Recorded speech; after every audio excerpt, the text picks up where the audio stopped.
Hi, boys and girls. Yesterday, Mrs. Robinson read you a story about the home of the President of the United States, Washington, D.C.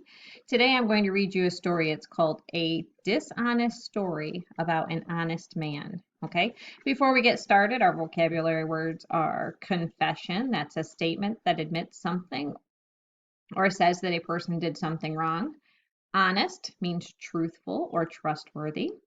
A legend is a very old story or set of stories that are not completely true.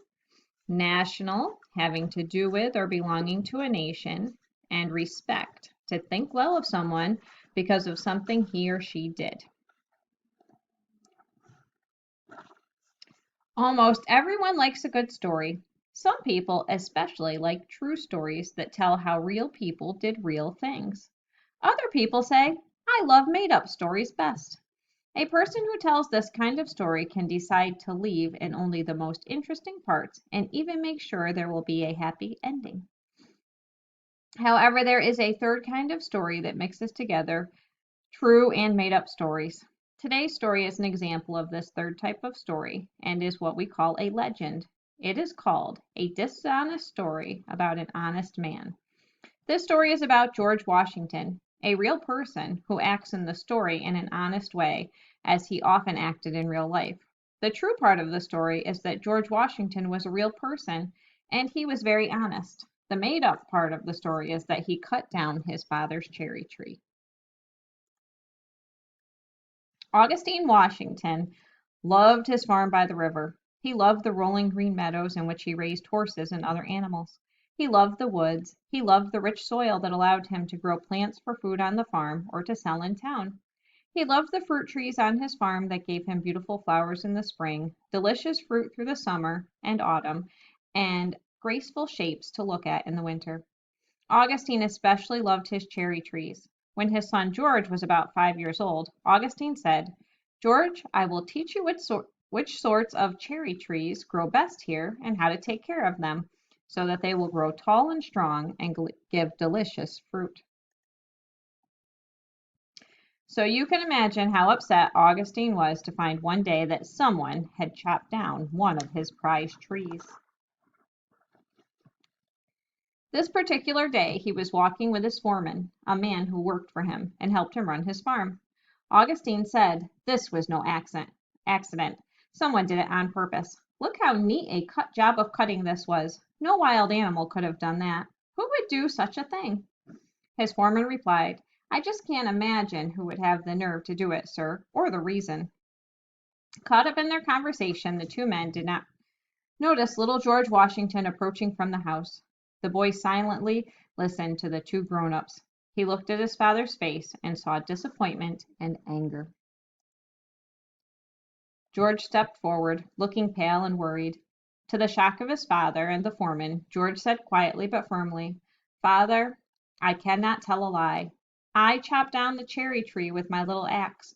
I wanted to see if I could do it, but now I know it was a bad thing to do.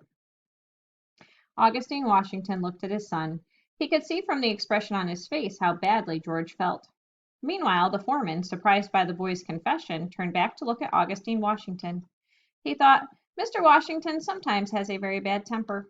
Poor George, I hate to think what is about to happen to him. But to his surprise, he heard the father tell his son, It was a bad thing to do, George, and you should be punished for doing it. However, I so respect you for coming forward and telling me the truth that if you will promise not to do such a thing again, I shall not punish you. I promise, father, said George, and he kept that promise. So you see, even as a young boy, George Washington was honest and took responsibility for his actions. Wouldn't it be wonderful if all of us could be like that? That is the famous legend of George Washington and the cherry tree. It's important to remember that this story about George Washington and the cherry tree is a legend because it is partly true and partly made up.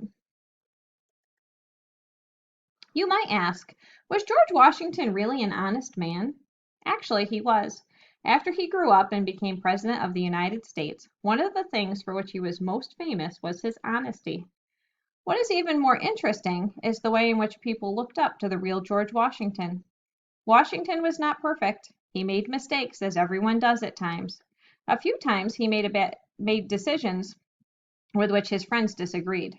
When that happened, they usually said, "We would have chosen differently, but we know he made this choice for a good reason and not just to help himself." Even the King of Great Britain, King George III, admired Washington.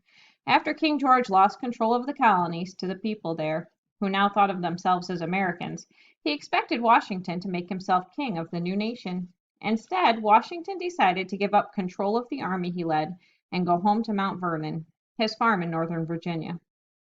When King George heard George Washington's plan, he said, "If he can do that, he is the greatest man in the world." George Washington is often described as first in war, first in peace, and first in the hearts of his countrymen. There are many reasons for that. George Washington was the most important leader in winning the war that freed us from the control of Great Britain and the king. Washington was one of the most important people involved in setting up the new government and starting the new country in the right direction. He was also the most admired and trusted person in the new country. Today, we still look up to George Washington. In fact, he is considered one of our greatest national heroes. His face is on the front of the $1 bill and on the front of the quarter. All across America, there are cities, towns, and streets named after him. From Washington, D.C. to the state of Washington, more than 200 years after he died, some people still ask, what would Washington do? When making important decisions, George Washington never chopped down that cherry tree, but he left us something that blossoms brightly in all seasons, the example of a brave and honest man. Okay, our comprehension questions. What kind of story is the story of George Washington and the cherry tree? Is a legend a completely true story, a completely made up story, or a mix of both? Why is the story of George Washington and the cherry tree considered a legend? In this legend, who cut down the cherry tree? In this legend, how do you think George Washington felt when he realized what he did was wrong? In this legend, why do you think George's father forgave him? Okay, and then our word work today is the word respect. Respect means to think well of someone because of something he or she did and for who they are. I respect my friend for being honest, especially when it isn't easy. Okay, so kindergarten will be doing the word work on Seesaw, and pre-K, I hope you enjoyed the story.